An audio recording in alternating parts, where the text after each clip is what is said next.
Selamat datang dan selamat menikmati.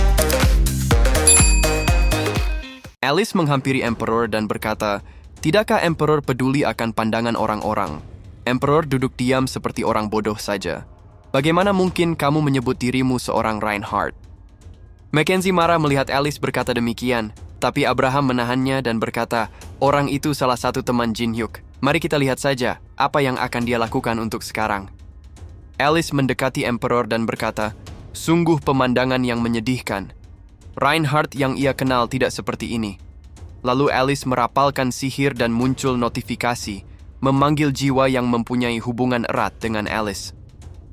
Alice mengatakan, "Kamu perlu mengajarkan Emperor sesuatu." Emperor pendiri kerajaan Empire, Reinhardt yang pertama. Reinhardt terkejut, melihat Reinhardt yang pertama muncul di hadapannya. Reinhardt yang pertama berkata, "Keturunanku, apa yang kamu lakukan dengan duduk di lantai seperti ini? Kamu tidak boleh membiarkan dirimu hancur. Itu bukan sesuatu yang Emperor perbolehkan terhadap diri sendiri." Reinhardt mengatakan, "Jadi, apa yang harus dirinya lakukan?" Anaknya yang ia berikan segalanya, tiba-tiba meninggalkan dunia ini. Bagaimana dirinya bisa maju tanpa anaknya? Reinhardt yang pertama berkata, ia sudah berbicara dengan anak itu. Semua keturunannya ada bersama dirinya. Dia adalah anak yang hebat. Dirinya mengerti mengapa Reinhardt memilih dia menjadi penerus tahta, tapi dia pasti sangat sedih melihat situasi ini. Saat waktunya tiba, kamu akan bergabung dengan kita. Kamu dapat memberitahu anakmu sendiri kalau kamu hidup tanpa penyesalan sebagai Reinhardt. Akhirnya, ada tanda kehidupan di dalam matamu. Reinhardt pertama mengaktifkan Emperor Message dan mengatakan, "Anak-anak Empire, Emperor pendiri memerintahkan kalian semua. Letakkan senjata dan berhenti bertarung."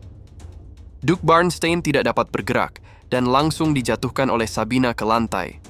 Reinhardt yang pertama mengatakan, dirinya yakin keturunannya dapat melanjutkan dari sini. "Terima kasih sudah memanggil dirinya ke sini, Master.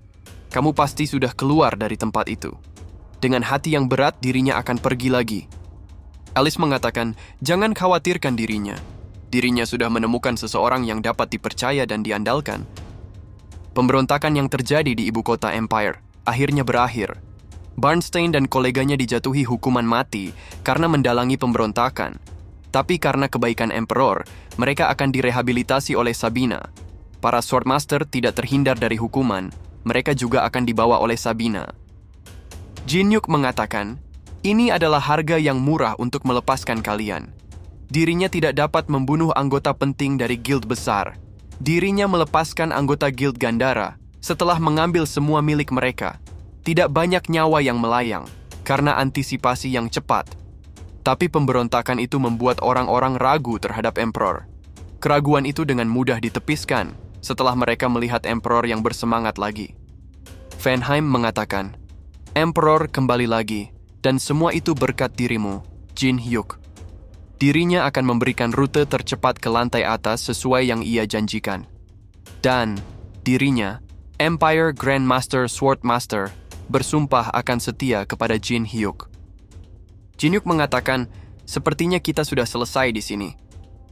Semua ini terselesaikan berkat dirimu, Alice. Bagaimana Alice bisa mengenal Emperor pertama?" Alice mengatakan, "Kita hanya bertemu sebentar saja pada masa lalu." Jin Hyuk berpikir, dirinya yakin kalau mendengar Emperor pertama memanggil Alice sebagai Master. Ia rasa Alice belum ingin membicarakan hal itu. Tiba-tiba Jin Hyuk melihat seseorang di kerumunan. Jin Hyuk meminta Alice untuk tinggal sebentar dan memberikan wine kepada Alice sebagai hadiah. Orang itu berlari dan Jin Hyuk mengaktifkan Brand of Obedience membuat orang itu terjatuh. Jin Hyuk mengatakan, "Sudah lama tidak bertemu, Ophelia." Saat pertemuan dengan tetua vampir, Ophelia mendapatkan tamparan dan ocehan dari para tetua. Tetua itu mengatakan, Bertion dan Mikkel yang telah hidup demi kehormatan Dekasus Clan telah mati dalam pertarungan. Mengapa hanya kamu yang kembali hidup-hidup, Ophelia? Apakah Ophelia meminta ampun kepada manusia? Pergi ke lantai ke-21 dan temukan lokasi Balmung. Dan jangan kembali sebelum menemukan itu, atau mati sendirian saja. Saat Ophelia ingin bunuh diri, muncul notifikasi. Brand of Obedience bereaksi. Nyawa seorang budak adalah milik tuannya. bunuh diri tidak diperbolehkan. Ophelia mengatakan dirinya tidak dapat kembali pulang dan ia tidak punya kontrol atas hidupnya sendiri. Kumohon, bunuh saja dirinya. Jin Hyuk mengatakan, jika ia ingin Ophelia mati, Alice sudah dibawanya ke sini. Dan jangan berlagak menjadi korban di sini. Ophelia tidak dapat mati, jadi Ophelia akan bekerja untuknya selama sisa hidupnya. Sepertinya para vampir masih mencari lokasi Balmung. Ophelia, kembali dan beritahu mereka kalau kamu menemukan lokasi Balmung. Relik terbaik untuk memburu naga, The Dragon Slayer Sword, Balmung. Balmung tersegel di dalam dungeon dalam lantai ke-21. Bersama dengan mayat naga beracun yang masih mengeluarkan racun sampai sekarang. Bagaimanapun juga, sangat sulit bagi player atau penghuni tower untuk menemukan dungeon itu. Pintu masuk dungeon itu berubah-ubah, tanpa ada pola yang pasti. Kalau begitu, hanya ada satu cara saja. Jin Hyuk menggunakan Eyes of Gluttony dan mendapatkan identitas orang yang mengikutinya. Orang itu bernama Ferzis, penjelajah nomor 1 di dalam Tower of Trials. Jin Hyuk mengatakan Ferzis bisa berhenti berakting. Ferzis sudah mengikutinya semenjak ia datang ke tempat ini. Katakan saja kepada dirinya apa yang Ferzis inginkan. Ferzis mengatakan ini adalah alat yang dirinya sedang kembangkan, The Tower Ranks. Ia mengukur kemampuan semua player yang aktif di dalam Tower of Trials dan memberikan peringkat.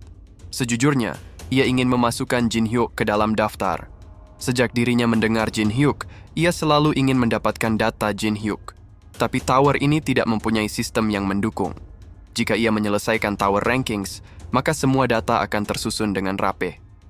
Jin Hyuk berpikir Ferzis masih terobsesi dengan angka. Sepertinya Ferzis sama seperti Rick. The Tower Rankings, apakah ini yang harus ia lakukan untuk memenuhi syarat untuk mengcopy skillnya? Ferzis mengatakan, jika Jin Hyuk memberikan tanda tangan di sini, menyetujui untuk memberikan semua data pribadi dan data anggota perusahaan, Jin Hyuk mengatakan dirinya akan menandatangani itu jika Ferzis membantu dirinya. Ferzis mengatakan, tentu saja, memberi dan menerima. Apa yang dirinya dapat lakukan untuk membantu Jin Hyuk? Jin Hyuk mengatakan, temukan pintu masuk sebuah dungeon yang berisi The Dragon Slayer Sword Balmung. Dirinya tahu kalau Ferzis dapat melakukan itu. Ferzis mengatakan, tapi Empire melarang masuk ke tempat itu. Jin Hyuk mengatakan, kalau begitu dirinya tidak yakin untuk memberikan informasi datanya. Dirinya juga tidak peduli dengan peringkat atau semacamnya.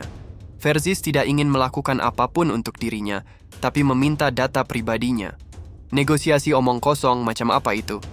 Dirinya pergi dan jangan bertemu lagi ke depannya. Ferzis mengatakan, tolong lebih berempati terhadap dirinya. Dirinya hanya seorang penjelajah. Jika ia membuat musuh sebesar kerajaan Empire, dirinya akan dalam bahaya.